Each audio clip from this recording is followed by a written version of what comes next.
Welcome back to the Football Fitness Federation podcast. This is episode 346. I'm delighted to welcome back onto the podcast. You might have to adjust your monitor if you're watching on video because Jordan is a little bit sunburnt. Jordan Tyra's back. Jordan, how are you doing?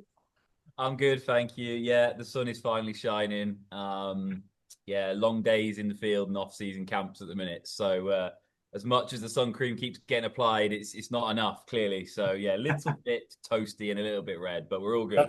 Is that not from golfing, Jordan? No, not been on. Yeah, maybe, yeah.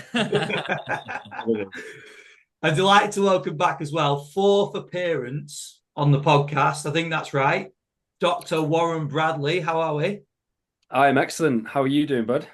Very well, thank you, mate. It feels like quite a while since we've caught up. I know we catch up on message from time to time, but I also feel like I see a hell of a lot of what you guys have got going on. I'm excited to dive into some of the updates from yourself and Hytro. But I want to just take us back because we've done 3 podcasts so far. We've told a bit of a story about yourself and Hytro.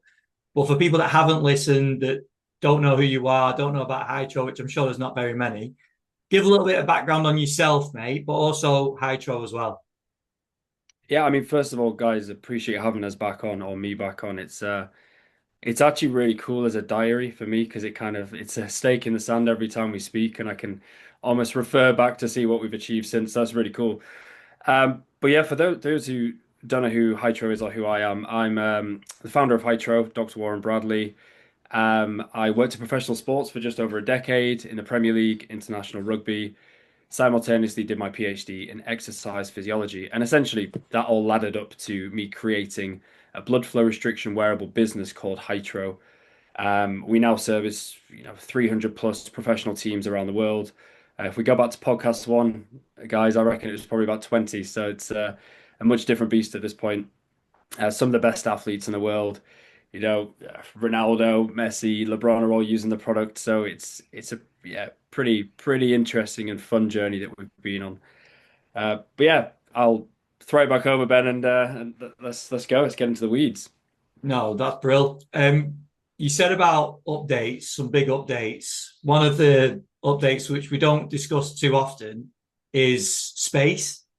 And there was one thing I think we were talking about this before, weren't we? When we said about doing the podcast, we can't really remember the exact time point from the previous episode whether we touched on this or not. I think we spoke about before we recorded. We'll give the listeners a little insight into the work that you've done that has led Hytro to going into space. Yeah, gosh, I mean, it's a pretty mad journey to be honest. I still pinch myself every day at what we're experiencing. But essentially, the sum of it is I got a phone call from someone at NASA. I thought it was a prank almost, and essentially stating that we'd solved the problem that NASA had had, or astronauts had had for many decades, which is the atrophy of muscle tissue, loss of bone mineral density in space. Of course, zero G, zero forces impacting the body equates to atrophy. BFR is known to offset atrophy, particularly in rehab situations, and actually magnify tissue regrowth, right? So it stands to reason that it would work in space. The problem was tools available until Hytro were either wired digital app-based with potentially an electricity source. So if anything sparks in space, it blows up in a vacuum, which is really dangerous. And then on the flip side, there's kind of straps, tourniquet systems, which you don't know the pressure. There's no standardization. So there's like really complex and digital or very unsafe kind of strapping. And what we did is we married it in the middle. And so, of course, we solved that problem for space travel, which we didn't know. So they've invited us over to Johnson Space Center. We've gone and seen the facilities, which was unbelievable. All backstage pass, etc., which is pretty cool. And within that first conversation to being in space was 6 months, which is absolutely unprecedented for any business to do. And that's testament to the talent we have in the team and, of course, the great products we have. But now we've been on 2 space missions. So I watched it launch in person about 8 weeks ago on the Fram 2 mission. So I saw the rocket take off at Cape Canaveral. Yeah, I mean, long story short, we're working in collaboration with NASA, SpaceX, and other space agencies. It's something we never planned on doing, but of course, all these opportunities are afforded to us because of our work in pro sport, because of everything we've done in pro sport, and that's where this all stems from. Which again is why I'm really keen to talk to you guys today about football and where we're at in professional sports setting.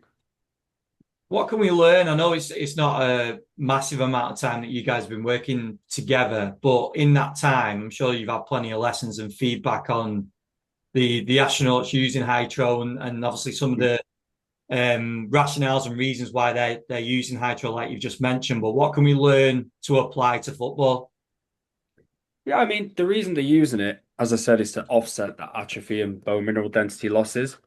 So that's clear. We knew that worked anyway on Earth. So in football, that is your rehab cases when you're off feet, when you can't load the structures, when you're possibly even in bed post-surgery. You can apply BFR passively, stimulate cell swelling, trigger muscle protein synthesis and hypertrophy in that limb. And now, while we're not going to grow tissue necessarily while immobilized, we are going to help offset the atrophy.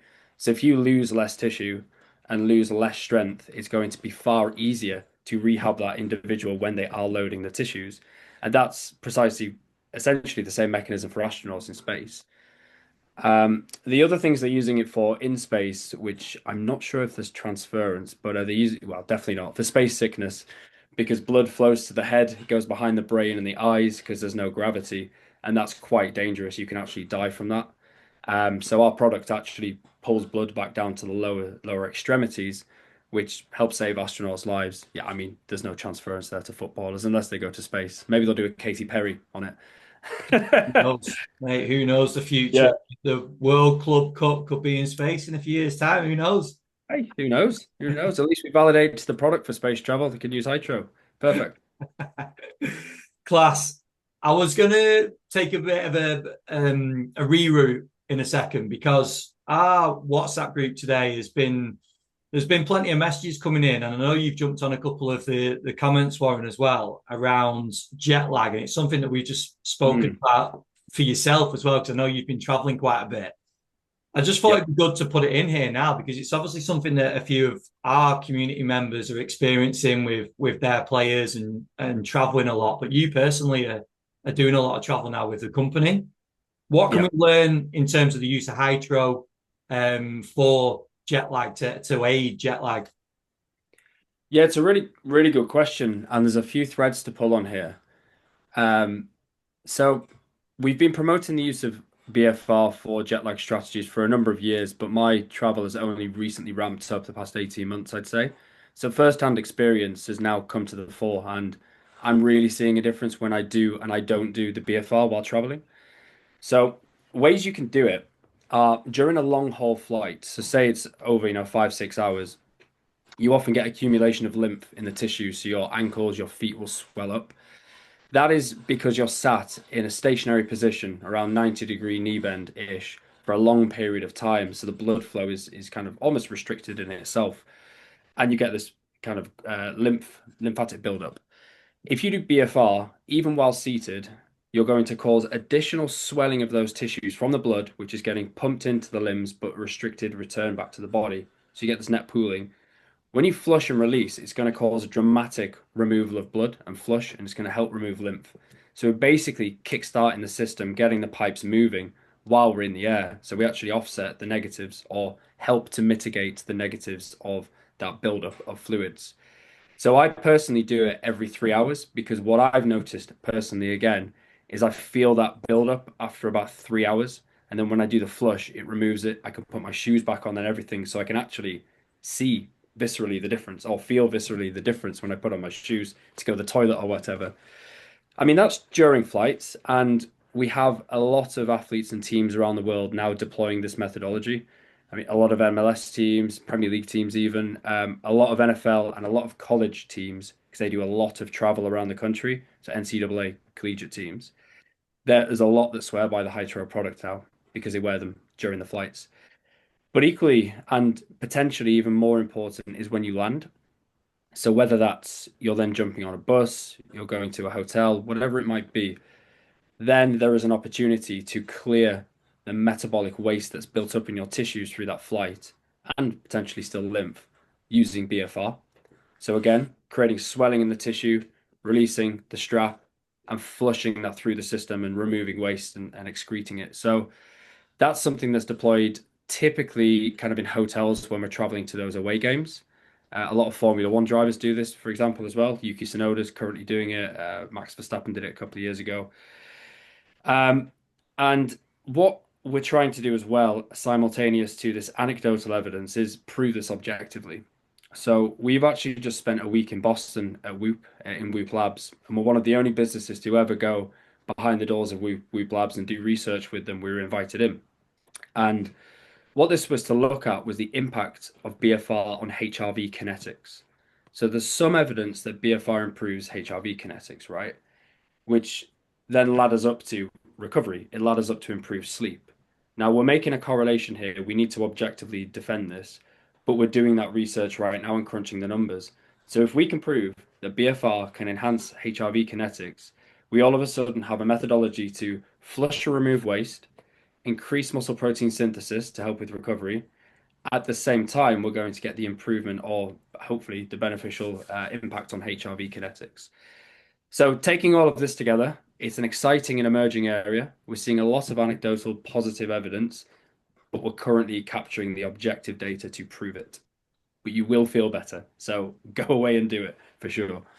No, that's awesome. Jordan, I know I want to come back to your work with Whoop in a second, Warren, but just before we do Yeah. that, just bring Jordan in because, Jordan, you're obviously jumping on the chat as well. You brought up the likes of Ben Thorne, who's in the F1, and you saw some of the challenges that the members were facing. So do you want to add anything with that or ask any questions around the travel? Yeah, I was just going to raise the point. I think that's really applicable to 100% applicable to football anyway, in what you were saying there about the long haul flights and things. But in just the case of being sat on a coach, because we know, Yeah. A lot of clubs in the country aren't flying around the place. A lot of them, certainly academy teams and 23s and 18s and younger, are sat on coaches for long times now. So I think it's probably one of those areas that hasn't been probably thought about for maybe some clubs.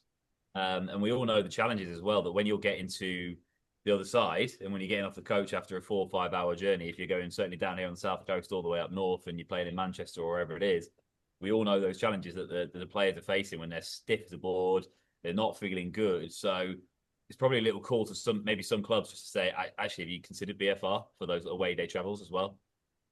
100%. And this is tied into education around BFR really, because it's been pigeonholed in this rehab state, which is fantastic. It works very effectively for rehab. There's a lot of research there. But this kind of movement or redefinition of BFR used in performance settings for recovery, for travel, for performance is highly overlooked. And now we're doing the education on that. So for travel, for example, the mechanisms are clear. We can help with recovery and getting blood flow moving through tissues. That's clear. The problem then becomes the practical applications of recovery modalities while traveling, right? You might have 2 recovery boots at the back of a bus if you've got the money. You'll need to queue up for those. It's going to take a while to get through everyone. The great thing about the Hytro product in particular is that it's autonomous and self-led. So your athletes can have a set each. They can just pop them on under the shorts, over the shorts, over the track pants, under the track pants, whatever is easiest. And whenever they want, they can strap in for 3 rounds of 5 minutes of BFR with 2 minutes flush in between.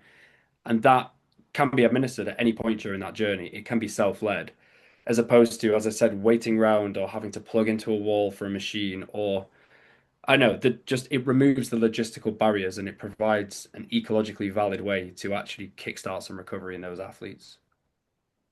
When you talked about the link before to HRV, Warren, Hmm. was that more focusing on that 3x5, the sort of recovery protocol, or was it because we spoke about some protocols in one of the previous episodes in terms of focusing more on hypertrophy? We spoke about the Yeah. difference to recovery.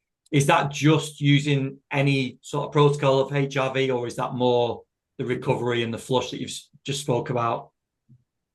Yeah, it's an interesting question because we're at a point where we don't have the answers, but the science is kind of clear from existing science and evidence. So BFR, no matter how you use it, is going to stimulate cell swelling. It's going to desaturate tissues from oxygen. It's going to create a stressed tissue, right? The flush is going to then transfer hormones around the body systemically, no matter if there's exercise or if it's passive use. So the mechanisms, it stands to reason, it doesn't matter how you use BFR, it will impact HRV. It just will impact it more drastically or dramatically depending on what you're doing. So with exercise, of course, there's additional cell swelling because of locomotion, because of muscle fiber activation, etc. Again, stands to reason that will impact it more heavily, but we don't know is the honest answer. So this is stuff we need to look at. So to talk about the Whoop study, because it's exactly kind of pulling on that thread a little bit further, we did a training study, so it wasn't recovery. This was body weight exercises, so body weight squats, body weight lunges, and body weight glute bridges, bilateral, with and without BFR. And it was a matched pair crossover design with a few days washout in between. So everyone did both conditions, but we split them. So like half the group did BFR, half the group didn't. Same exercises, same time stamps. And what we're now mining is the data to look at the impact on HRV. So it's a really well run study, and we're just currently chopping through that data right now. But that was the protocol chosen to try and elicit a change in HRV because there was movement included. If and when we find something, we'll then look at the recovery protocols because we wanted to give it the best opportunity to work. Now, once we hopefully prove that that did help, we'll then go maybe active recovery on a bike, maybe active recovery walking, and then we'll go to passive recovery and just see it distill down and how much the impact changes. So question mark, but we're very much looking into this. That's really interesting for players, isn't it? Because anyone that wears Whoop and tracks HRV recovery, that could be when we get this sort of detail, it's going to be really important for players, isn't it? Because they're not only going to feel it like you mentioned before, they're actually going to start seeing it on the apps and seeing the data in front of them as well. Yeah, mate. One of the really cool things that happened on the day, but it was a week-long study. We didn't go in anticipating we would see this, but we obviously when you log an activity on Whoop, it gives you the strain score, and the strain is like a measurement physiologically of how hard your body's working, essentially. And it was very stark the difference between the BFR and no BFR. You saw the strain ramp up quickly with the BFR, despite them doing exactly the same load, body weight squats, body weight lunge, body weight glute bridge. And then you even saw it in the crossover. So when they didn't do the BFR, the strain was far less. So you can see in real time the BFR working. You can actually ascribe a number numerically with a physiology tracker to BFR, or in this case, Hytro BFR working. So for us, in terms of scaling this business to consumers in the future, that's an incredible metric because we can show you in real time what tracker do you use, Garmin or whatever you use, you'll see it working on your tracker. And that's gold dust essentially for the consumer.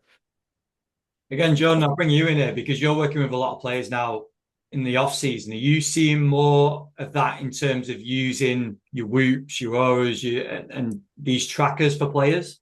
Yeah, it's funny you say that because I was just going to say on that, that's going to be something which for the clubs as well, will at least be able to track and say, let's say you are putting a protocol into place where you've got Garmin, everyone's got a smartwatch or an Aura band or a Whoop, whatever, right? And they're saying, right, you need to do this protocol. At least now there's a little bit of accountability that you can almost go, you've clearly not done it because show me your Garmin, show me your Whoop, show me whatever. You've clearly not. So that's another way we can keep tabs on players, I suppose. But yeah, the tech side of it, we're going to always say this. I think there's more and more tech now, but we're seeing players who are coming in with Whoop bands, Aura bands, everything, and they're going, "Oh, I'm actually actively tracking this." That players are more interested in their data than ever before. And even to GPS, it's been great. Actually, me and Sam, our coach here, we were having a call with Simon from StatSport yesterday about units and things like this, and looking at how we can integrate stuff. But most of our players are coming to our camps with their own GPS unit, and that really? Wow. and that just shows you like the mindset of players now. That I know we were speaking about it before we recorded that players and their own data and they are so invested in their development. Naturally, so it's their career, right? So if there's a way in which we can say, right, like you said, we're doing BFR, we've got the shorts on, whatever it is, have a little watch of your tracker and see what it's doing in real time. They'll buy into that. It'll be gold dust because they're going, oh, actually, I can see something working. And I think just as the human being and the human brain, that's what we want. The minute the mystery is taken away from something, we invest in it, we buy it.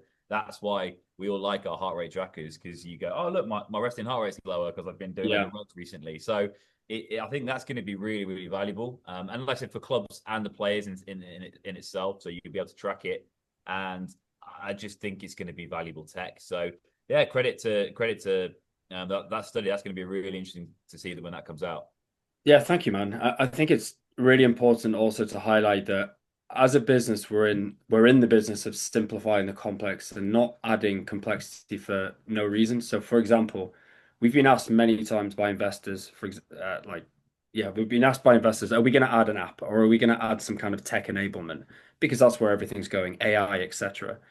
The reason our product has been so well bought into and the uptake has been high is because of its simplicity, because it's analog, because you don't need to track anything on the product. You can just give it to an athlete to do themselves.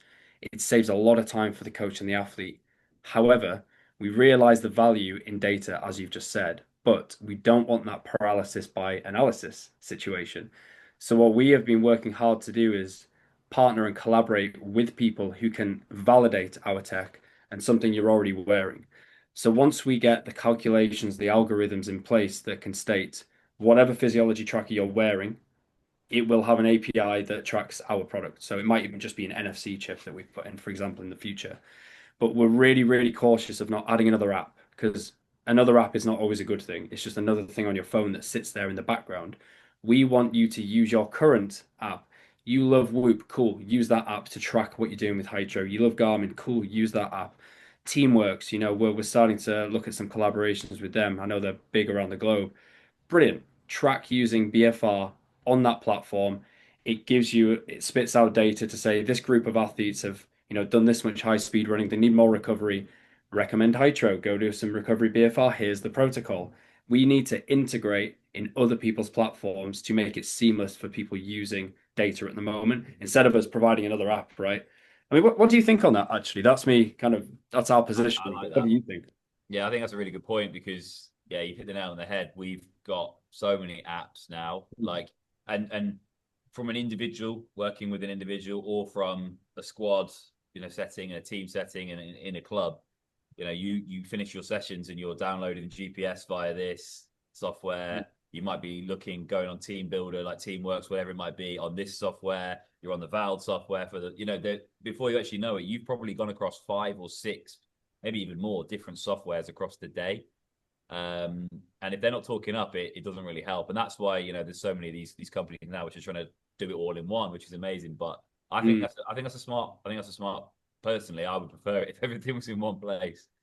That's it. It's meeting the coach and athlete where they're at as well. And I think we're somewhat uniquely positioned as a business because we have practitioners on board. So I'm an ex-practitioner, of course, sports science nonetheless, but still a practitioner. We have a lot of our sales team are practitioners and we have academics. So what we do is blend the two. We understand what we want to see as coaches. We also have ex-pro athletes, sorry, in the business. So we blend what they need as athletes, what a coach needs, and then the academic scientific side is like we bridge all of those gaps. So I like to think we're there for the coach and athlete as opposed to just another app and technology that's kind of just adding to the noise essentially. I think it's a really important point. I think it's a very clever move for yourselves as well to team up with the likes of Whoop because I think the popularity of those companies is growing, isn't it? You're seeing more and more people wearing it. I wear Whoop now. It really interests me looking into the data. And I know we've spoken before on the podcast, Jordan, about there being a lot of data out there, but just on a personal level, obviously not playing competitive at any sort of level now, just in terms of day-to-day recovery, looking at your strain, looking at your sleep quality. I think it's interesting. So then combining that with Hytro and trying to essentially improve your stats on the app, I think it's a really clever move. I just think it gets buy-in from everyone. And the more we can educate through those sorts of things to players as well, if we're getting players really focusing in on the recovery side and HRV and these stats and data points that Whoop and other companies give us, that's what we want, isn't it? That's where the education side comes. 100%. I think just to underscore all of this, our positioning is that simplicity is the future of performance, but with obviously tapping into, big data, but actionable insights, not the 10,000 pieces of data, the ones that matter, making everything simple, providing products like ours that cross those bridges. And yeah, I've done that point to death. But yeah, simplicity I think is super important. I I think agree. as well, just to jump in on that, sorry, it was just, a lot of clubs have recovery systems in place. And usually it's the point scoring one, isn't it? We all know, or you might be at a club if you listen to this and you have, say to your athletes, can you score 100 points post session? Can you do 25 points to go and get a massage, 30 points for an ice bath, whatever it might be? You assign those values. So, and we know they work to an extent because the players, it's drilled into them. But I think it's that individuality, which for me, I think you're hitting the nail on the head there. In that, well, I can just take these shorts away with me for the Hytro's case, but then like you were saying as well, Ben, like I can now actually look at my sleep. I can do this 24/7, and it's not. It takes us away. I think it just takes it to the next level. It takes us away from, oh, I've finished the session. Now I need to do some recovery work. To, well, actually, how can I just be in a better state already? And actually now I'm looking at my sleep. I'm looking at, oh, actually, when can I get to bed? Because can I get a better sleep score? Or I'm traveling. I know I'm traveling 4 or 5 hours tomorrow on the away journey. How can I be better prepped for the other side? Just, I think the better we do this for our athletes, because at the end of the day, our athletes, they're there for one reason. That's to be a really good athlete and perform on the pitch. So we don't want to confuse them, and we don't want to throw all this stuff at them. So if we can, like you said, that I think it's brilliant way you just put that. Simplicity is the key here. So yeah, I just really like that, and I just want to underline what you've just said as well, because I think that's a very, very important thing for athletes in general. Yeah, I think as well, like once we green tick the science, throw it to the side. How do we drive buy-in from our athletes? How do we psychologically embed behaviors and help them get to the point where it's a natural habit? And that's something we do a lot of work on as well at Hytro. So if I give you some examples, because it might be useful for the listeners. When you put on a pair of Hytro shorts, in the off position, there's no pressure. So you can wear them for a whole recovery session or a whole training session if you want under your shorts and decide when to apply it depending on what you're trying to achieve. So let's say recovery session, let's say you're scoring points. Let's say you've got a bike, mobility, stretching, low load lift upper body, ice baths, whatever it is that you have on that point system. You can wear the shorts throughout the whole thing and apply it to magnify the physiology of each and every one of them, should you wish, or a selection of, or just one of. It's up to the athlete. But essentially, if on the point system, for argument's sake, it was +5 every time they did one round of Hytro or BFR, then you're starting to gamify it as well. So, like, we see it a lot in football teams now where all of them will turn up in the shorts and they'll do different stations and you'll see different people strapping in at different times. But because we know the physiology, they are magnifying the recovery benefit they're achieving because of the BFR. Coaches are happy, bigger bang for buck. Athletes are happy because it's a good investment on time. There's no additional time added. And they feel better. They can viscerally feel the BFR. And I don't have slides up, which I would normally show on our education sessions, but we got some really cool content of like full squads. Like there's a picture of Nashville MLS team, all of them walking with the Hytro shorts applied. So it's just a team walk that they already did. It's an embedded behavior for recovery. But guess what? Now they're strapping in the shorts while walking for 3 lots of 5 minutes with 2 minutes flush in between. And the athletes are feeling way better. And there's no additional time. It's just the same walk, but magnified, right? Same on the bike. You're doing a bike flush. You can simply strap in while doing that. You're going to magnify the output. And then the one that's really, really taken off, and I'm not sure if we discussed it last time, but it's the use of BFR in the ice bath. I don't know if you recall us talking about that or not, I was but literally about to ask you about it because we mentioned it, but it was very early. I think there was maybe was it Wigan Warriors? Am I right in saying that? no, it was St. Helens did it first, but Oh, don't then get them two mixed up, should I? Ooh. Oh, Ooh, woo. But then Oxford United did a research study, the football right. team. It was with Harry Routledge when he was there. They did the research subjectively on whether it was better with or without BFR in the ice bath, and it was massively, dramatically better in terms of muscle soreness, joint pain, and fatigue. What we don't know at this point is objectively differences in inflammatory markers, for example, or even performance markers. So, does it improve mid-thigh pull, jumps, eccentric impulse on a CMJ? We don't know, but we are looking into that. But definitively, athletes felt much better from adding the BFR. And just really quickly, if you permit me to go into the mechanisms here, because it's really interesting, and I hopefully this flows well. But in an ice bath, right, we're causing the production of cold shock proteins, which is going to drive uh, kind of reductions in inflammation and muscle soreness reduction, right? But crucially, it down regulates muscle protein synthesis, which is really important if we want strength and hypertrophy adaptations, which is why we don't do it in a pre-season when adaptation is crucial. But we do it in season when the primary focus is competition and recovery for competition. BFR on the other hand upregulates muscle protein synthesis dramatically. So ice-mediated reductions are from temperature. BFR-mediated increases are from cell swelling, but they both ladder up to muscle protein synthesis. So if this offsets and this maybe offsets the downreg, maybe even super compensates. So we actually now have the ability to use ice and still get strength and hypertrophy adaptations if we do BFR at the same time, plus the additional benefits of the BFR from the swelling, the flushing, and the reperfusion. So again, we are seeing incredible anecdotal evidence that adding BFR to your ice bath is very powerful. We as a company are following that up with research in labs and in professional teams, looking at salivary cheek swabs of like interleukin 6, creatine kinase, etc., just to prove objectively that it works. But it does. We're seeing it anecdotally. It works. So yeah, highly recommend if you do ice baths in your team to add BFR in the water, in the ice, strapped in or inflated, as long as it's not a digital device, because that won't be great in the water, and then unstrap when you get out of the water. Timings on that, Warren. So we spoke about the 3 5 minutes. I'm Yep. not sure there's too many going to be doing a 15-minute ice bath. So No. what timings are we looking approximately on that for if squads are going into ice baths? What we're looking at? Yeah, I'm going to give a bit of a grey answer. So it's very flexible. So what do you already do in the ice bath? What is your protocol? 7 degrees for 6 minutes, whatever, right? Cool. That's what you should do. Because what we don't want to do is disrupt a workflow until we have gold standard protocols that we know in the literature. We don't know. What we know is it works. So as it stands, please just continue with your current activity in the ice bath, but strap in for the cold and unstrap when you get out.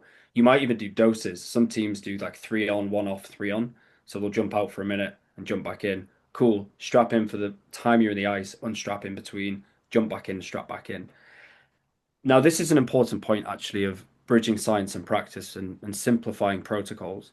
If you look at the literature on blood flow restriction, there's heaps. There's different widths of cuffs, there's different pressures used, all sorts of different protocols. And guess what? They all work, all of them. And every individual has a different kind of optimal kind of use case. It's impossible to find exactly the need for every single person. So, what we've done is simplified and combined the most common modalities to give one simple protocol as a prescription for everything we do. So if you're warming up with BFR, we recommend 3 lots of 5 minutes strapped in with 2 minutes unstrapped in between, added to your current warm up, whether that's movement, dynamic, stretching, whatever. If your warm up is not 20 minutes long, flex it. Just do less time occluded, 3 minutes on, 1 minute off. Make it flexible. But we prescribe, that's the gold standard in inverted commas. We don't know it's gold standard yet, but that's the gold standard. And flex it to suit your needs, to suit your workflow. For recovery, exactly the same protocol, keeping it simple. 3 lots of 5, 2 minutes off, whether that's passive or whether that's with activity. So, yeah, really what we're trying to do is meet the coach where they're at. So, whatever you currently do, keep that workflow exactly the same and embed the BFR in a way that it suits your needs. But here is the overarching prescription to help you guide your decisions. Well, and this might be, we definitely covered this in previous episodes, but I wanted to just get you to sort of repeat the message on this. The pressure on when we're locking into the shorts, we've got different obviously pressures on there. How do we know what level or what amount of pressure that we're applying? Yeah, great question, mate. So typically on digital wired devices, you'll have an interface that tells you what the pressure is. We're not going to go into the accuracy of those at this point in time, but you get a number, right? With the Hytro shorts and the t-shirts, what we've done is we've validated in a lab setting the pressure that's applied within a range. So we tested a variety of different limb girths with different size products to give us an average and a standard deviated pressure, which allows us to give you a range. So our setting one, for example, is 50% limb occlusion pressure plus or minus 5. So there's a 10% swing. But what that means is you will not be outside of that 10%. So if you've got a smaller limb, you could be 45%. If you've got a bigger limb, you could be up to 55%. Now, if your limb is too big for that short, it won't work because you won't get them on. So it doesn't matter. If your limb is too small for that short, the strap will continue to wrap around your leg and have nowhere to fix. It won't work. So by proxy of building the products with a size gradient, you will always be the right pressure within that range, no matter who you are, no matter what size limb you have. And setting two, sorry, is 71% plus or minus 5% LOP. And what we know from the literature too is that the optimal and effective range of BFR is anywhere from 40 to 80%. Now our product offers 45 to 76. So we're right bang in that perfect band of effective optimal BFR. And crucially, because we tap out around 76, it's always safe because we cannot occlude your artery. It's impossible to close off someone's artery with the Hytro product. And that has been validated and that has been published. So what that allows us as medical practitioners, physios, or anyone using the product is a big green tick on safety, providing there's no contraindications, of course, like that's another question entirely. But in a healthy individual with no contraindications, this product is in the right location because it's built into the groin and the armpit, and the pressure is always safe and effective. And I'm sorry that sounded like an advert, but you did ask the question. Oh, and I think that's from using the short, well, both the shorts and the t-shirts, but I'm talking more about the shorts now. I think that's one of the massive benefits to it is that you don't have to think about where the strap goes or anything like that. You literally just put the shorts on and the set. So I think that's a massive benefit. But I thought that was important because people obviously, anyone that uses Hytro will probably, hopefully know the sort of range that they're looking for with it. Anyone that's going to go and start using Hytro, it's probably something they need to be aware of. Yeah, 100%, mate. And I do want to offer a caveat here as well. Like, we strongly encourage the use of products like the pneumatic cuffs like Adelphi for rehab purposes. I think where it's one-on-one, practitioner supervised, and you're in a physio room, absolutely go for your life. Like, use the most precise device on the market, and you might have, a couple of them because they're about 10 grand each. But thereafter, if they're outside of the facility, they're in the gym, they can't really wheel around that device, that machine. You're at home, you're traveling, you're on a flight, you're on a bus, you're in a swimming pool, you're in a sauna, steam room, not steam room, sauna, ice bath. Those then are all of the opportunities that we'd use a more practical, accessible device like Hytro. So we look at it as a continuum. So down at this end, big green tick again, rehab. BFR is incredibly effective. And while Hytro will help you with rehab for sure, I do strongly encourage using something like a Delphi to get really precise and accurate with your pressures. But anything after that, you can use the Hytro shorts because they're safe and effective. And now it's about practicality. Now it's about meeting the athlete where they are and allowing them and facilitating them to use BFR in pretty much any way that we've discussed today, plus more that we haven't covered. Awesome. Well, when we see all the clubs, you've talked about the travel over to the States, and we spoke again before we recorded about some of the athletes that you visited, the teams that you visited. Give us a few insights into different sports, different athletes, some things that we can maybe apply and learn from in football around BFR, around the use of Hytro. Gosh, where do we start? How have we got for the We've podcast, done Joe? space. We've done space. We can come back down. Yeah, we can come back down from space. Cool. I mean, gosh, we now service NFL, NBA, NHL, MLS, collegiate sports, Formula One, pretty much any sport you can name in the biggest leagues and the biggest athletes in the world, we probably now work with, including people like LeBron use the product, Ronaldo uses the product. We have incredible advocacy at the top end of sport. And what we're finding, like you guys know me, I'm quite personable. I like speaking to people. I like putting myself out there and making relationships. So we're very close with a lot of coaches around the world in different sports. And you guys probably know this too. We've actually got well over 100 of those people have invested in the business. And what that means is we have incredible insights into how they're using the product in their team situation, and incredibly open and transparent feedback. And do you know what? It's totally different across different sports. Even in the same league, different teams use it very differently, depending on their needs.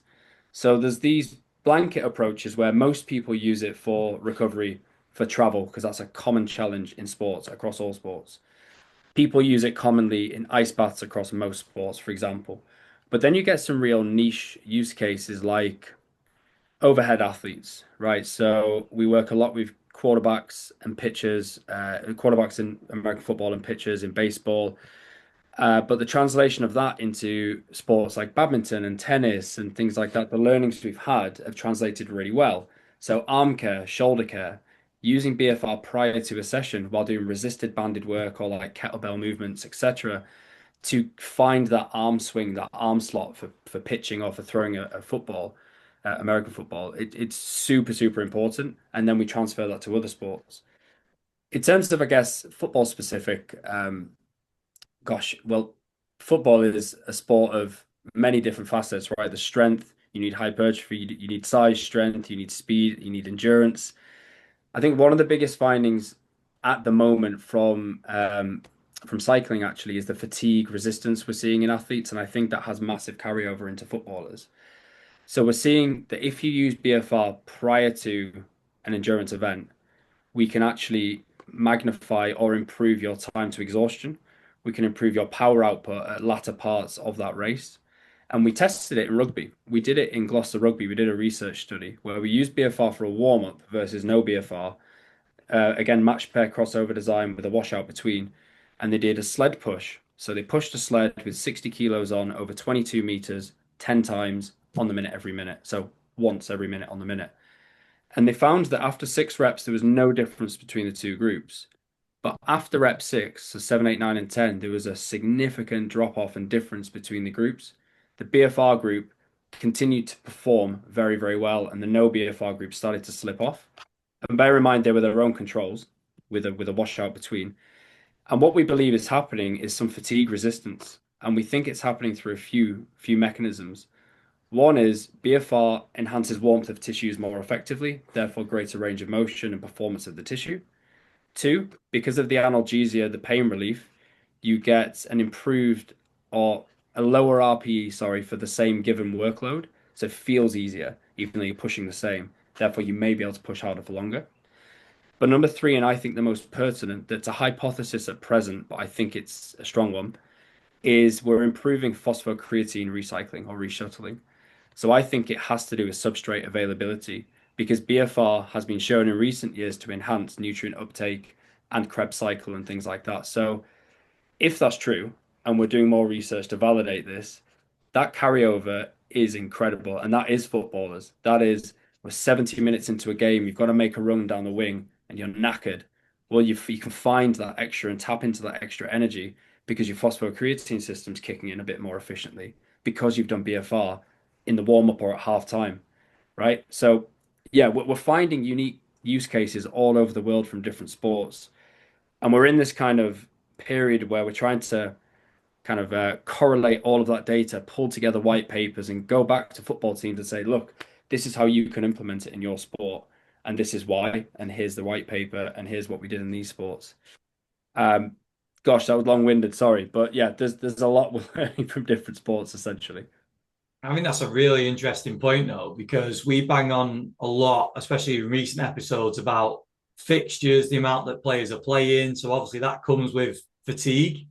Mm. So when we're talking about that, I think that's going to be a really interesting area, isn't it, Jordan, in terms of looking into this more, obviously learning from a sport like cycling, where endurance is absolutely key, isn't it? If we're learning from a sport like that and rugby, it's going to be interesting.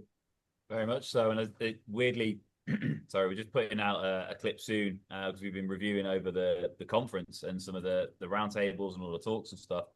And James Moorhead made a great point in the nutrition roundtable about loading and loading in terms of our nutrition for our athletes. And we were literally talking about the team that's loaded better is going to perform better in those latter minutes and win games.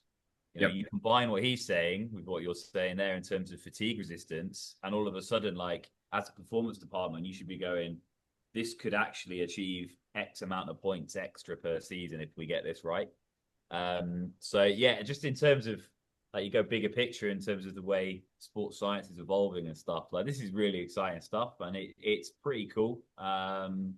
So yeah, just to think about the future of where the industry is going, and we're looking at, like you say, if we're looking at nutrient recycling and how we can get that better and more effective, and then we're coupling in the nutrition department, and then we're coupling in S&C and preloading and working players before they go out to play or train, and it just all starts tying together. So it's really exciting, and I just think it's pretty cool to make that point, really. So go sports science. Yeah, 100%. I mean that cross pollination of departments and sports science understanding, because you've got the physiology, you've got the nutrition, you've got all sorts of different facets that feed in. Like yesteryear, we weren't so good at like collaborating. Now you hear people like James Moorhen, and I've published with James many times. My PhD was with James at Liverpool John Moores, and it's just incredible to see the intersect between even BFR and nutrition. Right, there was a paper came out in 2019 looking at glucose uptake into the legs after doing BFR, and they found an improvement in GLUT4 transportation. So basically, the carrier that takes glucose and shuttles it into the muscle. They were more efficient and more effective.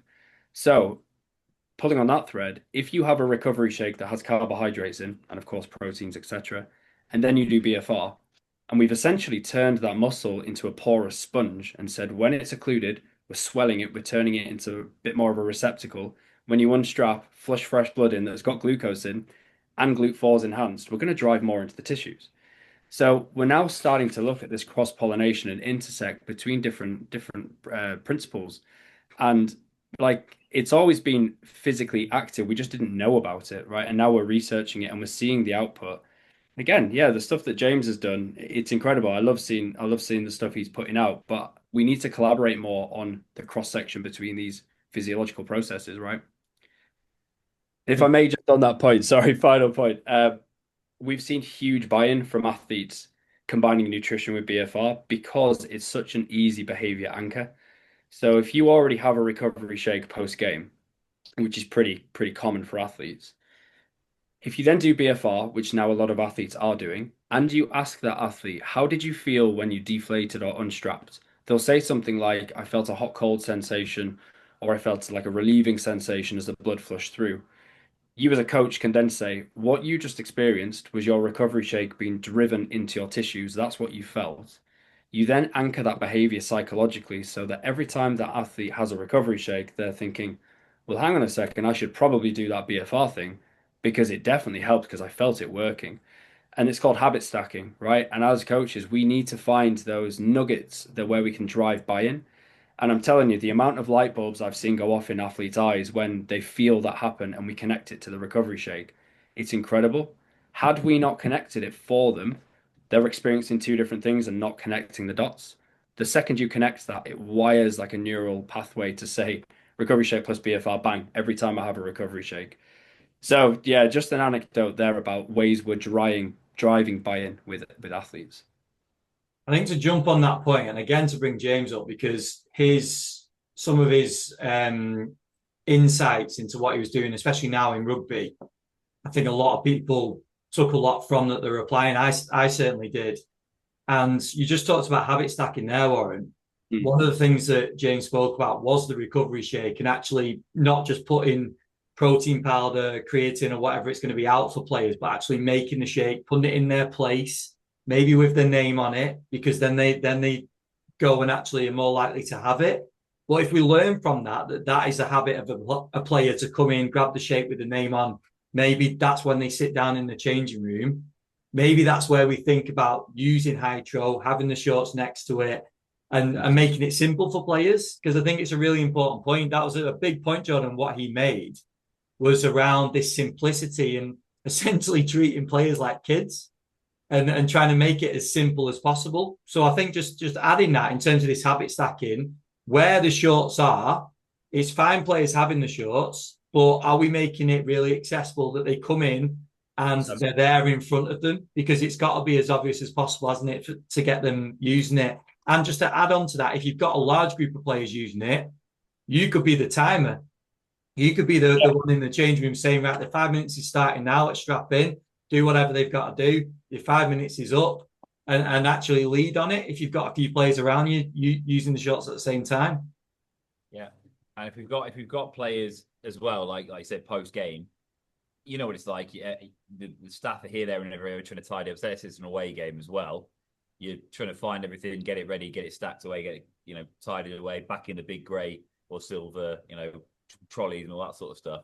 So you could just put the timer on your watch, like you say, 5 minutes, lads, off you go, and then crack on with your jobs, give them a shout, right, unstrap, whatever it might be, and off we go. But it's a great point. We've got to treat our athletes like kids sometimes. We all know that. Anyone who's worked with pro athletes will know that.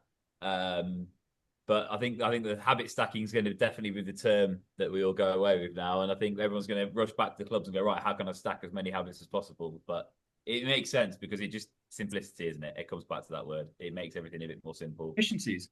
Yeah. Make things efficient, make things easy for yourself, even for the stakeholders. Like we consider the kit men when we provide product, we ensure that it's as easy as possible for them to do their job because we're thinking about how this product is going to impact every stakeholder in the business.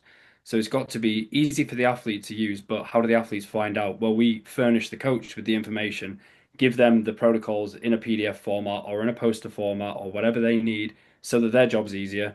Just you've got to think about all of the steps, and James is completely right. You've got to hold hands. You've got to cater to the lowest common denominator and spread that across everyone.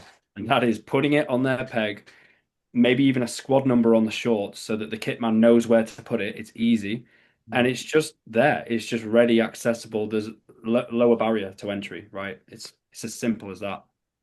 The next step is putting them on the players, isn't it? Like step. Yeah. And there. Putting them in as well. Jesus. Yeah. Quality.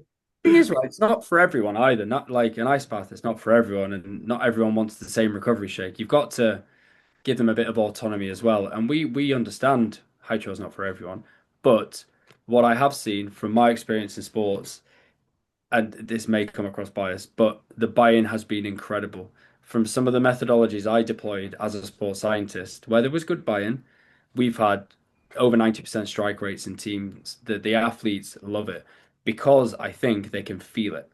And because we know scientifically it's working and we're anchoring behaviors and we're helping them, we're supporting them, we're holding hands because of that whole support system and network, it's just become quite easy for them to do it. Make it easy and it's going to happen essentially. 100%. Warren, talk to us about the future. We spoke about space, we spoke about the NFL, we spoke about the NBA. Where do we go next? Oh gosh, yeah, where else can we go? Well, we are planned to go to the moon, which is mental. So we're on the Artemis mission. Well, supposed to be, we'll see. But that's pretty cool. Anyway, back to Earth. Well, we need to have full penetration of the leagues. We've got most Premier League teams use the products, but I'd love 100%. Loads of NFL teams, but I'd love 100%. So there's still work to do there. There'd also be teams that have only bought 10 units, right? And we want everyone up at 100 units so that everyone's using it properly. There's two per athlete. And that takes time. It's like GPS. At the beginning, not everyone used it. Then they had some, and then everyone had some. And then they have three vests because there's some in the wash, right? We're going through that same process right now. And thankfully, we've done so much research and awareness that there's no question that Hydro works. There's no question that it will bring value to your facility. Now it's about education and where along that line you are and how much you can embed that product. But realistically, the future is going to be in spaces like consumer. So consumer athletes, semi-pros, grassroots. We want to service everyone on as many people as we can with BFR because we've democratized it. We've made it accessible. So we started in pro sports because it's very much where it's fun. It's my experience, my background. But that market as a whole of the globe, of professional sports is tiny, right? It's 0.001%, right? If we go to the cycling market, the running market, the semi-pro football, the grassroots, that's where the scale comes. So we're going to take our stories that we've learned in the field from pro athletes, tell those stories to the consumer, and we're going to help support the consumer athlete basically engage and benefit from BFR. That's the plan. Cool.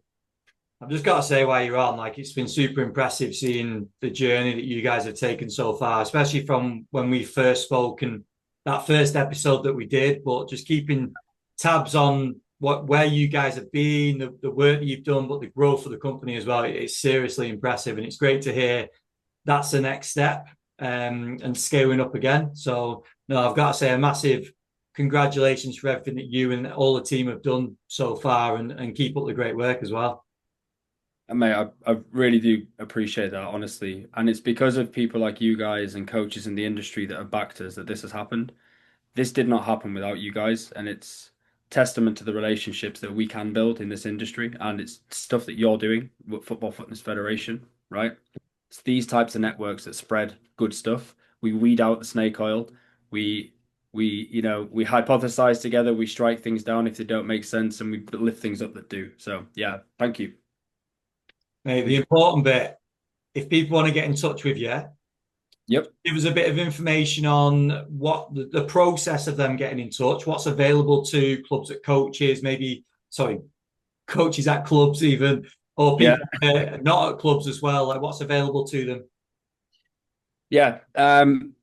So essentially, we really encourage you booking a discovery call because we can help educate, but we'll also consult. We'll understand your environment, your challenges, and where we can potentially help suit your needs and your logistics. So strongly encourage heading to the Hytro website, Pro Sports page, and book a discovery call.